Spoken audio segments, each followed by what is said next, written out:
시청자 여러분 안녕하십니까? 2019년 7월 17일 이스라엘 중동 리포트입니다. 먼저 이번 주 주요 뉴스입니다. 하산 나스랄라 헤즈볼라 최고 지도자는 미국과 이란 간의 전쟁이 발발하면 이스라엘은 지도상에서 지워질 것이라고 위협했습니다. 나스랄라 최고 지도자의 발언에 대해 네타냐후 총리는 헤즈볼라가 이스라엘을 공격할 경우 레바논에 괴멸적인 군사 공격을 가할 것이라고 맞대응했습니다. 미국과 이란, 이스라엘 간의 군사적인 긴장감이 높아지자 네타냐후 총리는 이란을 향해 F-35 아디르가 이란에 도달할 수 있다고 경고했습니다. 이란 시아벨트와 이스라엘 간의 긴장감이 높아지고 있는 가운데 예루살렘 포스트는 네타냐후 총리의 입을 주목하면 이스라엘과 미국이 실제로 군사행동을 감행할지 여부를 판단할 수 있다고 분석했습니다. 이스라엘 중동 리포트 지금 시작합니다.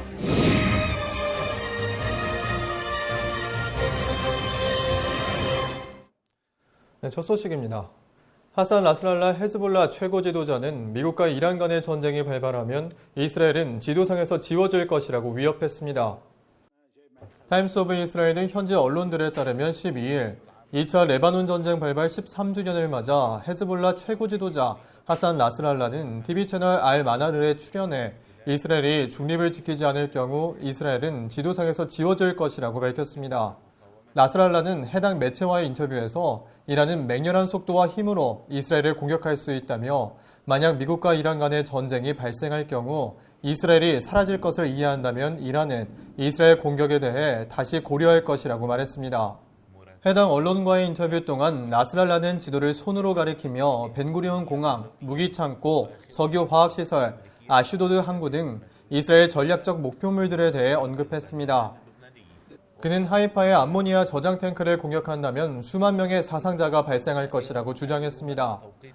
또 나스랄라는 우리의 미사일이 홍해에 있는 에일랏을 타격할 수 있다라며 문제는 우리 중 누가 석기 시대로 돌아갈 것이냐라고 밝혔습니다.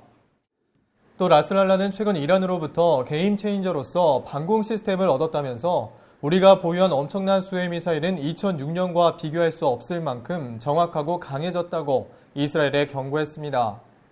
한편 미국은 최근 몇 주 동안 수천 명의 병력과 항공모함, 핵무기를 탑재할 수 있는 B-52 폭격기를 중동에 배치했습니다. 또 지난 29일에는 추가 조치로 F-22 스텔스 전투기 최소 5대를 카타르 알 우데이드 공군기지에 배치했습니다.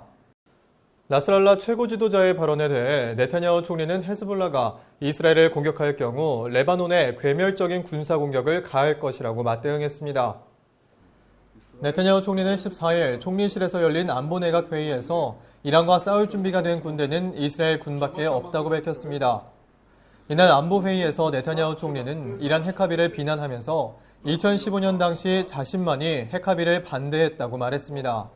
네타냐후 총리는 끔찍한 핵협상이 가져온 유일한 것은 아랍 주요 국가들과의 강력한 침묵이라며 이란은 핵무기로 이스라엘을 먼저 파괴할 것이라고 간단하게 말한다고 밝혔습니다. 네타냐후 총리의 이번 발언은 이란이 이란에 대한 국제사회의 제재를 해제하면 미국과의 대화에 나설 수 있다고 밝힌 것에 따른 것입니다.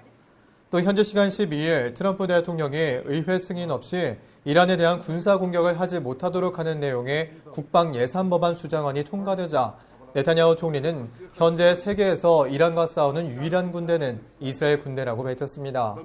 그러면서 하산 나스랄라 최고 지도자의 12일 발언에 대해서는 헤즈볼라가 감히 이스라엘을 공격하는 실수를 저지른다면 우리는 헤즈볼라는 물론 레바논에 괴멸적인 군사 공격을 가할 것이라고 말했습니다. 한편 레바논 뉴스 채널에 따르면 이스라엘 해군이 15일 새벽 레바논 해역을 침범했다고 보도했습니다. 보도에 따르면 양국 국경 사이에 주둔하고 있는 유엔 평화 유지군이 이스라엘 해군을 탐지했고 이 사실을 레바논 당국에 알린 것으로 알려졌습니다. 이번 사건은 이스라엘 레바논이 지난달 양국 간 해상 경계선을 공식적으로 결정하는 문제에 대해 논의가 이루어진 지 한 달 만에 발생한 것입니다. 이스라엘군은 관련 사실에 대해 언급을 피했습니다. 미국과 이란, 이스라엘 간의 군사적인 긴장감이 높아지자 네타냐후 총리는 이란을 향해 F-35 아디르가 이란에 도달할 수 있다고 경고했습니다.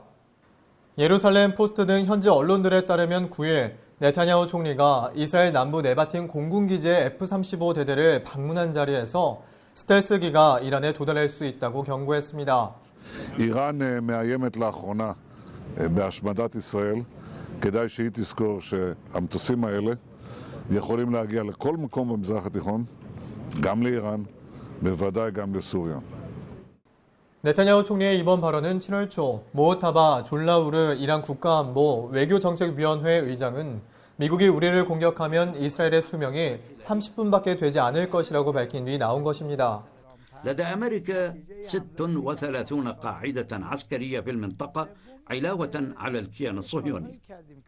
أي قاعدة من هذه القواعد الأمريكية القريبة والبعيدة لن تكون بعيدة عن مرمى صواريخنا. لو حدث وأن هاجمتنا أمريكا فإن عمر إسرائيل المتبقي لن يصل إلى نصف ساعة. 한편 이스라엘 공군은 지난 14일에도 2대를 추가 인도받아 현재 F-35 스텔스 전투기를 16대 보유하고 있으며 2024년까지 총 50대를 확보해 2개의 스텔스기 전투비행대대를 운용할 예정입니다. 이스라엘 공군은 2016년 12월 처음으로 F-35 스텔스기를 인도받았고 이후 1년 만에 실제 작전에 투입하면서 F-35 스텔스 전투기를 최초로 실전에 투입한 국가가 됐습니다. 이스라엘은 2017년 F-35 스텔스 전투기를 실전 투입한 이후로 시리아 내륙 지역은 물론이고 레바논 수도 상공에서 작전을 수행해왔습니다. 또 현지 시간 13일 쿠웨이트 언론 매체 알 자리다에 따르면 2018년 3월 당시 이스라엘 공군 소속 F-35 아디르가 이란 영공을 침투한 것으로 알려졌습니다. 또 영공을 침투한 F-35 아디르는 테헤란, 카라자라, 이스파한 시라즈, 반다르 아바스 상공을 선회하면서 이란 방공망을 촬영했다고 해당 언론은 보도했습니다. 한 소식통에 따르면 당시 이란에 배치된 F-300 방공 시스템은 F-35를 감지하지 못했습니다. 때문에 당시 이란군 관계자는 관련 사실을 이란 최고 지도자에게 은폐했지만 이란 정보 당국이 이를 밝혀낸 것으로 알려졌습니다. 한편 이스라엘군은 게임 체인저라고 불리는 F-35를 25대 더 확보할 예정이었습니다. 하지만 현재 스텔스 도료 및 부품 가격 등 고가의 운용비와 낮은 폭장량을 이유로 F-35와 F-15 사이에서 추가 구입을 고민하고 있는 것으로 알려졌습니다.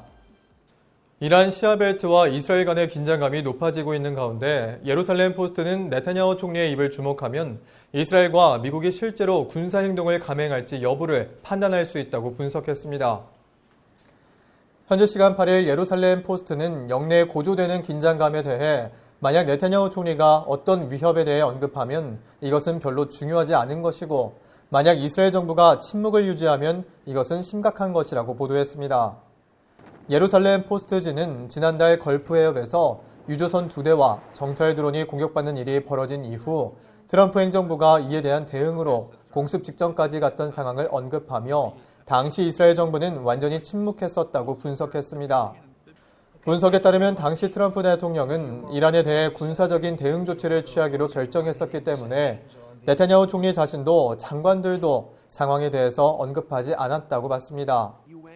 또 신문은 최근 이란이 핵합의 JCPOA에 대해 얽매이지 않고 우라늄 농축을 하겠다는 발언을 한 이후 네타냐후 총리가 해당 사실에 대해 공개적으로 언급했다며 이는 즉각적인 군사행동을 고려하지 않고 있다는 사실을 분명하게 보여준다고 분석했습니다. 그러면서 앞으로 중점은 이스라엘 정부가 어떻게 행동하느냐가 아니라 오히려 미국과 유럽, 주요국들이 어떻게 행동할 것인가라고 봤습니다. 한편 네타냐후 총리가 지난 7일 이란 핵농축 선언에 대해 자신의 주장을 강조하면서 나치를 비유로 들었습니다. 네타냐후 총리는 1930년대 유럽은 히틀러의 작은 조치들을 용인해 결국 2차 대전의 참상이 벌어진 것에 대해 교훈을 얻어서 이란의 작은 조치를 허용해서는 안 된다고 밝혔습니다. 오늘 저희가 준비한 소식은 여기까지입니다. 시청해주신 여러분 고맙습니다.